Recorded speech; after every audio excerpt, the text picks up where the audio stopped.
ॐ श्रीपरमात्मने नमः। अथ पञ्चमोऽध्यायः। कर्मसन्न्यासयोगः। अर्जुन उवाच सन्न्यासम् कर्मणाम् कृष्ण पुनर्योगम् च शंससि यच्छ्रेय एतयोरेकम् तन्मे ब्रूहि सुनिश्चितम्। श्रीभगवानुवाच सन्न्यासः कर्मयोगश्च निःश्रेयसकरावुभौ तयोस्तु कर्मसन्न्यासात् कर्मयोगो विशिष्यते। ज्ञेयः स नित्यसन्न्यासी यो न द्वेष्टि न काङ्क्षति निर्द्वन्द्वो हि महाबाहो सुखम् बन्धात् प्रमुच्यते। साङ्ख्ययोगौ पृथक् बालाः प्रवदन्ति न पण्डिताः एकमप्यास्थितः सम्यक् उभयोर्विन्दते फलम्। यत्साङ्ख्यैः प्राप्यते स्थानम् तद्योगैरपि गम्यते। एकम् साङ्ख्यम् च योगम् च यः पश्यति स पश्यति। सन्न्यासस्तु महाबाहो दुःखमाप्तुमयोगतः योगयुक्तो मुनिर्ब्रह्मा न चिरेणाधिगच्छति। योगयुक्तो विशुद्धात्मा विजितात्मा जितेन्द्रियः सर्वभूतात्मभूतात्मा कुर्वन्नपि न लिप्यते। नैव किञ्चित् करोमीति युक्तो मन्येत तत्त्ववित्।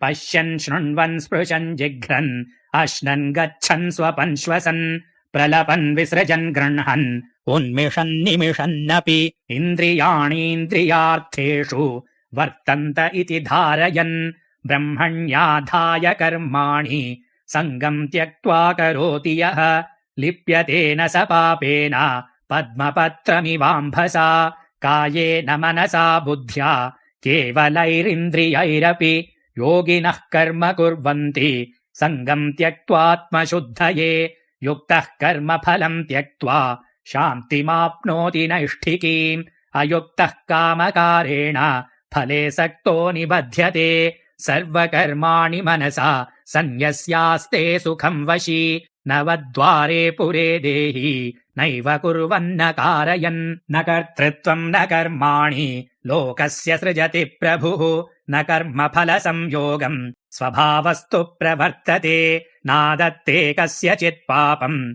न चैव सुकृतम् विभुः। अज्ञानेनावृतम् ज्ञानम् तेन मुह्यन्ति जन्तवः।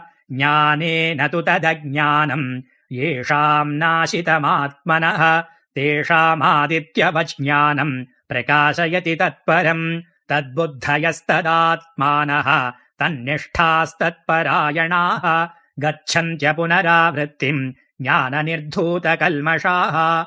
विद्या विनयसम्पन्ने ब्राह्मणे गविहस्तिनि शुनि चैव श्वपाके च पण्डिताः समदर्शिनः। इहैव तैर्जितः सर्गः येषाम् साम्ये स्थितम् मनः। निर्दोषम् हि समम् ब्रह्म तस्मात् ब्रह्मणि ते स्थिताः। न प्रहृष्येत् प्रियम् प्राप्य नोद्विजेत् प्राप्य चाप्रियम्। स्थिरबुद्धिरसम्मूढः ब्रह्मविद् ब्रह्मणि स्थितः। बाह्यस्पर्शेष्वसक्तात्मा विन्दत्यात्मनि यत्सुखम् स ब्रह्मयोगयुक्तात्मा सुखमक्षयमश्नुते। ये हि संस्पर्शजा भोगाः दुःखयोनय एव ते। आद्यन्तवन्तः कौन्तेय न तेषु रमते बुधः। शक्नोति हैव यः सोढुम् प्राक्शरीरविमोक्षणात्। कामक्रोधोद्भवम् वेगम् स युक्तः स सुखी नरः।